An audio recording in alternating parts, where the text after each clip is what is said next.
L'épidémie de coronavirus, un poids supplémentaire pour les patients en attente de greffe. La durée d'attente est toujours incertaine pour les milliers de patients du pays inscrits sur une liste de transplantation. Certains attendent plusieurs années, d'autres, plus chanceux, quelques jours à peine. Ce qui est sûr, c'est que l'épidémie actuelle de Covid-19 vient allonger les délais d'attente. Sarah Guri en a conscience. Elle est en attente d'une greffe de foie depuis près d'un an suite à une maladie héréditaire. Le personnel médical m'a informé que les délais d'attente allaient évidemment être un peu plus longs que d'ordinaire. Les greffes continuent pour les personnes qui risquent de mourir si elles n'en reçoivent pas, mais, pour toutes les personnes, comme moi qui sont moins dans l'urgence, ça va être plus long, explique la jeune femme. Ce nouveau foie, Sarah en a pourtant besoin, si elle souhaite un jour avoir un enfant, pour éviter les malaises lors de la moindre activité sportive, et pour manger ce dont elle a envie sans en être malade. Depuis qu'elle est sur liste d'attente, elle ne part plus en vacances, même pas en week-end. Elle a même renoncé à passer Noël en famille en France de peur de rater l'appel de l'hôpital. Cela fait un an que je me lève tous les matins en me disant que c'est peut-être aujourd'hui que je vais être greffée. C'est déjà très long, mais ce serait égoïste de ma part de penser qu'il n'y a que moi qui suis impactée par le coronavirus. Je pense que la situation actuelle fait qu'il a beaucoup d'autres urgences à gérer que mon petit cas personnel, confie Sarah. Lorsqu'un patient est transplanté, il séjourne souvent pendant plusieurs jours en observation aux soins intensifs. Or, en cette période de crise, les lits dans les unités de soins intensifs, USI, doivent rester disponibles pour les patients gravement atteints par le coronavirus. À lire aussi, toutes les infos sur le coronavirus est l'une des raisons pour lesquelles les transplantations non urgentes sont à l'arrêt depuis le début du confinement. Les transplantations rénales sont quasiment à l'arrêt, sauf les très rares urgences. Pour les greffes du foie, du cœur et des poumons, on étudie un peu du cas par cas.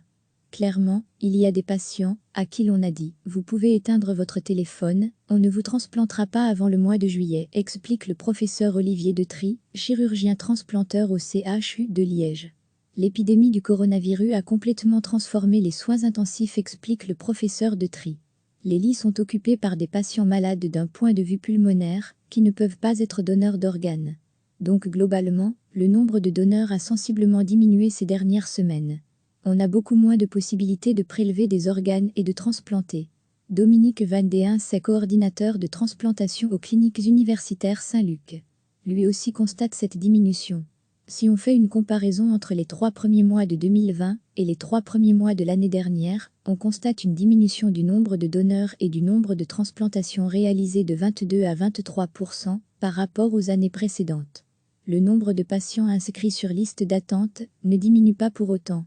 Cela engendre une hausse du délai d'attente. Le risque, c'est d'avoir une augmentation de la mortalité en liste d'attente. On travaille toujours en flux tendu en transplantation.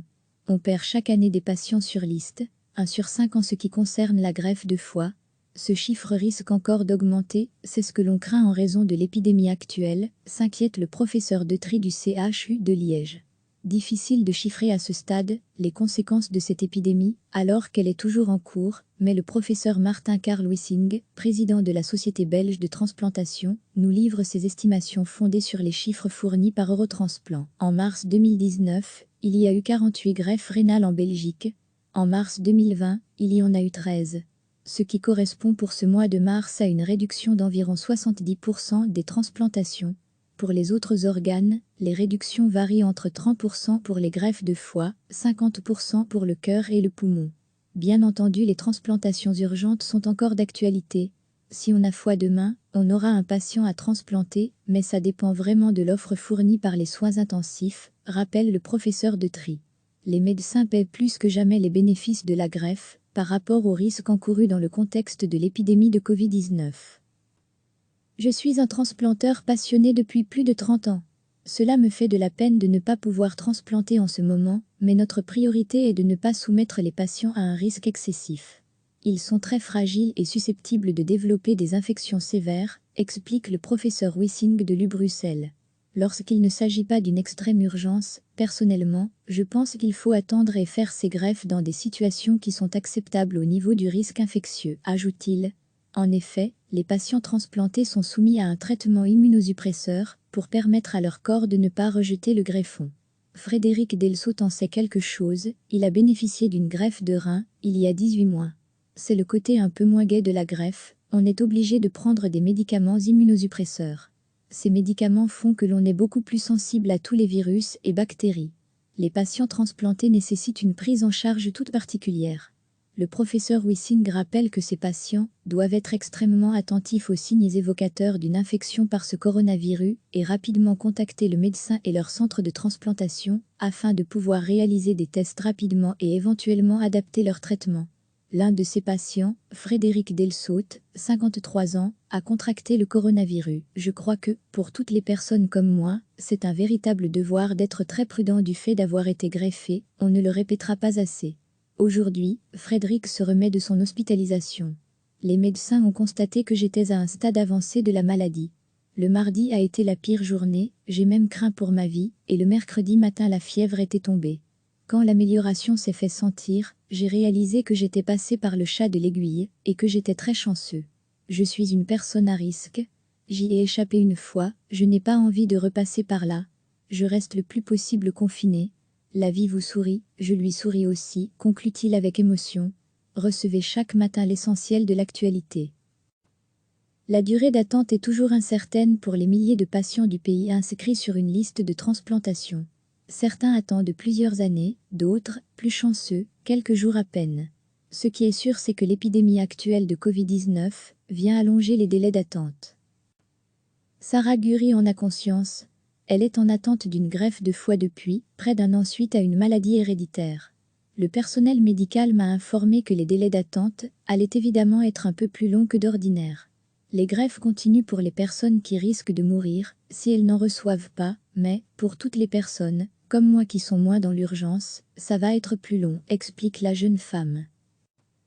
Ce nouveau foie, Sarah en a pourtant besoin, si elle souhaite un jour avoir un enfant, pour éviter les malaises lors de la moindre activité sportive, et pour manger ce dont elle a envie sans en être malade. Depuis qu'elle est sur liste d'attente, elle ne part plus en vacances, même pas en week-end. Elle a même renoncé à passer Noël en famille en France de peur de rater l'appel de l'hôpital. Cela fait un an que je me lève tous les matins en me disant que c'est peut-être aujourd'hui que je vais être greffée. C'est déjà très long, mais ce serait égoïste de ma part de penser qu'il n'y a que moi qui suis impactée par le coronavirus. Je pense que la situation actuelle fait qu'il a beaucoup d'autres urgences à gérer que mon petit cas personnel, confie Sarah. Lorsqu'un patient est transplanté, il séjourne souvent pendant plusieurs jours en observation aux soins intensifs. Or, en cette période de crise, les lits dans les unités de soins intensifs, USI, doivent rester disponibles pour les patients gravement atteints par le coronavirus. À lire aussi, toutes les infos sur le coronavirus est l'une des raisons pour lesquelles les transplantations non urgentes sont à l'arrêt depuis le début du confinement. Les transplantations rénales sont quasiment à l'arrêt, sauf les très rares urgences. Pour les greffes du foie, du cœur et des poumons, on étudie un peu du cas par cas. Clairement, il y a des patients à qui l'on a dit « Vous pouvez éteindre votre téléphone, on ne vous transplantera pas avant le mois de juillet », explique le professeur Olivier Detry, chirurgien transplanteur au CHU de Liège. L'épidémie du coronavirus a complètement transformé les soins intensifs, explique le professeur Detry. Les lits sont occupés par des patients malades d'un point de vue pulmonaire qui ne peuvent pas être donneurs d'organes. Donc globalement, le nombre de donneurs a sensiblement diminué ces dernières semaines. On a beaucoup moins de possibilités de prélever des organes et de transplanter. Dominique Van Deens est coordinateur de transplantation aux cliniques universitaires Saint-Luc. Lui aussi constate cette diminution. Si on fait une comparaison entre les 3 premiers mois de 2020 et les 3 premiers mois de l'année dernière, on constate une diminution du nombre de donneurs et du nombre de transplantations réalisées de 22 à 23% par rapport aux années précédentes. Le nombre de patients inscrits sur liste d'attente ne diminue pas pour autant. Cela engendre une hausse du délai d'attente. Le risque, c'est d'avoir une augmentation de la mortalité en liste d'attente. On travaille toujours en flux tendu en transplantation. On perd chaque année des patients sur liste, 1 sur 5 en ce qui concerne la greffe de foie. Ce chiffre risque encore d'augmenter, c'est ce que l'on craint en raison de l'épidémie actuelle, s'inquiète le professeur Detry du CHU de Liège.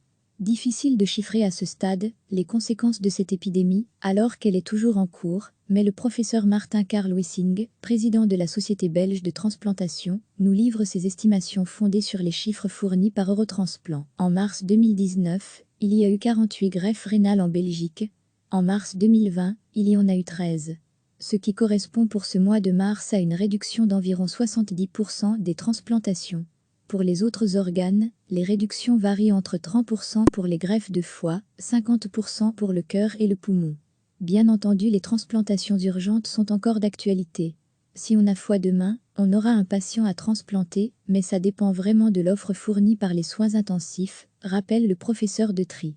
Les médecins paient plus que jamais les bénéfices de la greffe, par rapport aux risques encourus dans le contexte de l'épidémie de Covid-19. Je suis un transplanteur passionné depuis plus de 30 ans. Cela me fait de la peine de ne pas pouvoir transplanter en ce moment, mais notre priorité est de ne pas soumettre les patients à un risque excessif. Ils sont très fragiles et susceptibles de développer des infections sévères, explique le professeur Wissing de l'UBruxelles. Lorsqu'il ne s'agit pas d'une extrême urgence, personnellement, je pense qu'il faut attendre et faire ces greffes dans des situations qui sont acceptables au niveau du risque infectieux, ajoute-t-il. En effet, les patients transplantés sont soumis à un traitement immunosuppresseur pour permettre à leur corps de ne pas rejeter le greffon. Frédéric Delsaut en sait quelque chose, il a bénéficié d'une greffe de rein il y a 18 mois. C'est le côté un peu moins gai de la greffe, on est obligé de prendre des médicaments immunosuppresseurs. Ces médicaments font que l'on est beaucoup plus sensible à tous les virus et bactéries. Les patients transplantés nécessitent une prise en charge toute particulière. Le professeur Wissing rappelle que ces patients doivent être extrêmement attentifs aux signes évocateurs d'une infection par ce coronavirus et rapidement contacter le médecin et leur centre de transplantation afin de pouvoir réaliser des tests rapidement et éventuellement adapter leur traitement. L'un de ces patients, Frédéric Delsaut, 53 ans, a contracté le coronavirus. Je crois que, pour toutes les personnes comme moi, c'est un véritable devoir d'être très prudent du fait d'avoir été greffé, on ne le répétera pas assez. Aujourd'hui, Frédéric se remet de son hospitalisation. Les médecins ont constaté que j'étais à un stade avancé de la maladie. Le mardi a été la pire journée, j'ai même craint pour ma vie, et le mercredi matin la fièvre était tombée. Quand l'amélioration s'est fait sentir, j'ai réalisé que j'étais passé par le chat de l'aiguille et que j'étais très chanceux. Je suis une personne à risque. J'y ai échappé une fois, je n'ai pas envie de repasser par là. Je reste le plus possible confiné. La vie vous sourit, je lui souris aussi, conclut-il avec émotion. Cliquez sur s'abonner pour recevoir les dernières nouvelles.